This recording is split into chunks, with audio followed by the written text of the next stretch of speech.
జగన్ భ్రష్టు పట్టించిన విద్యా వ్యవస్థను గాడిన పెడుతున్నామని మంత్రి నారా లోకేష్ స్పష్టం చేశారు. 2022లో 10వ తరగతి జవాబు పత్రాల్లో 20% వ్యత్యాసం వివరాలను బయటపెట్టే ధైర్యం జగన్ ఎందుకు చేయలేదని ప్రశ్నించారు. ప్రజా జీవితంలోనూ వ్యక్తిగత జీవితంలోనూ ఫెయిల్ అయిన జగన్ ఇప్పటికైనా బాధ్యతగా వ్యవహరించాలని హితవు పలికారు. ఆయన నుంచి హుందాతనం ఆశించడం తప్పేనన్నారు. 10వ తరగతి జవాబు పత్రాల మూల్యాంకనంపై జగన్ చేసిన వ్యాఖ్యలకు మంత్రి లోకేష్ ఎక్స్ వేదికగా కౌంటర్ ఇచ్చారు. రీకౌంటింగ్, రీవెరిఫికేషన్ కోరడం ఎప్పటి నుంచో ఉందన్నారు. ఈ ఏడాది రీకౌంటింగ్, రీవెరిఫికేషన్లలో మార్కుల వ్యత్యాసం వచ్చిన జవాబు పత్రాలు 11,175 మాత్రమేనన్నారు. 99.75% ఖచ్చితత్వంతో మూల్యాంకనం జరిగిందన్నారు. మానవ తప్పిదం 0.25% మాత్రమేనని, బాధ్యులపై చర్యలు తీసుకున్నామని గుర్తు చేశారు. జగన్ పాలనలో 2022లో 41,694 జవాబు పత్రాల రీకౌంటింగ్, రీవెరిఫికేషన్ కు దరఖాస్తు చేసుకోగా ఇందులో 8,235 అంటే 20% జవాబు పత్రాల మార్కుల్లో వ్యత్యాసాలు వచ్చాయని వివరించారు. 2023లో 18% పత్రాల్లో మార్కుల వ్యత్యాసం వచ్చిందన్నారు. వైసీపీ హయాంలో కనీసం ఈ వివరాలను బయటపెట్టే ధైర్యం చేయలేదన్నారు.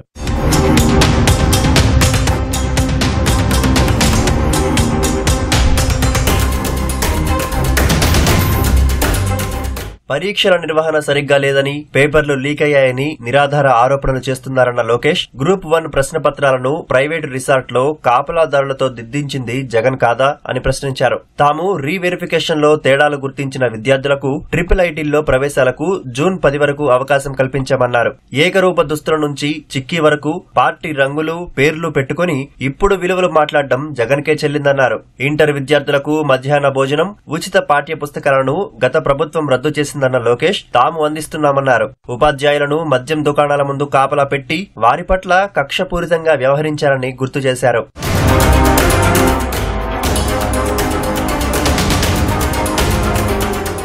ఐబీ అమలు రిపోర్టు కోసం 5 కోట్లు ఖర్చు చేశారే తప్ప జగన్ పాలనలో అమలు కాలేదన్న లోకేష్, ఇక టోఫెల్ చెప్పే ఉపాధ్యాయులు లేకుండానే అమలు చేశారని చెప్పుకోవడం వైసీపీకే చెల్లిందన్నారు. 4,500 కోట్ల ఫీజు రియంబర్స్మెంట్ బకాయిలు, గుడ్ల దగ్గర నుంచి చిక్కీల వరకు 1000 కోట్ల బకాయిలు తమపై పెట్టిపోయారన్నారు. తాము ప్రత్యేక చట్టంతో టీచర్ల బదిలీల ప్రక్రియ చేపట్టామన్నారు. కేజీ నుంచి పీజీ వరకు పాఠ్య ప్రణాళిక మార్చుతున్నామని వివరించారు. విద్యార్థులకు అందించే కిట్ల దగ్గర నుంచి అనేక పథకాలకు మహనీయుల పేర్లు పెట్టామని గుర్తు చేశారు. వర్సిటీలకు ఉత్తమ వ్యక్తులను ఉపకులపతులుగా నియమించామన్నారు.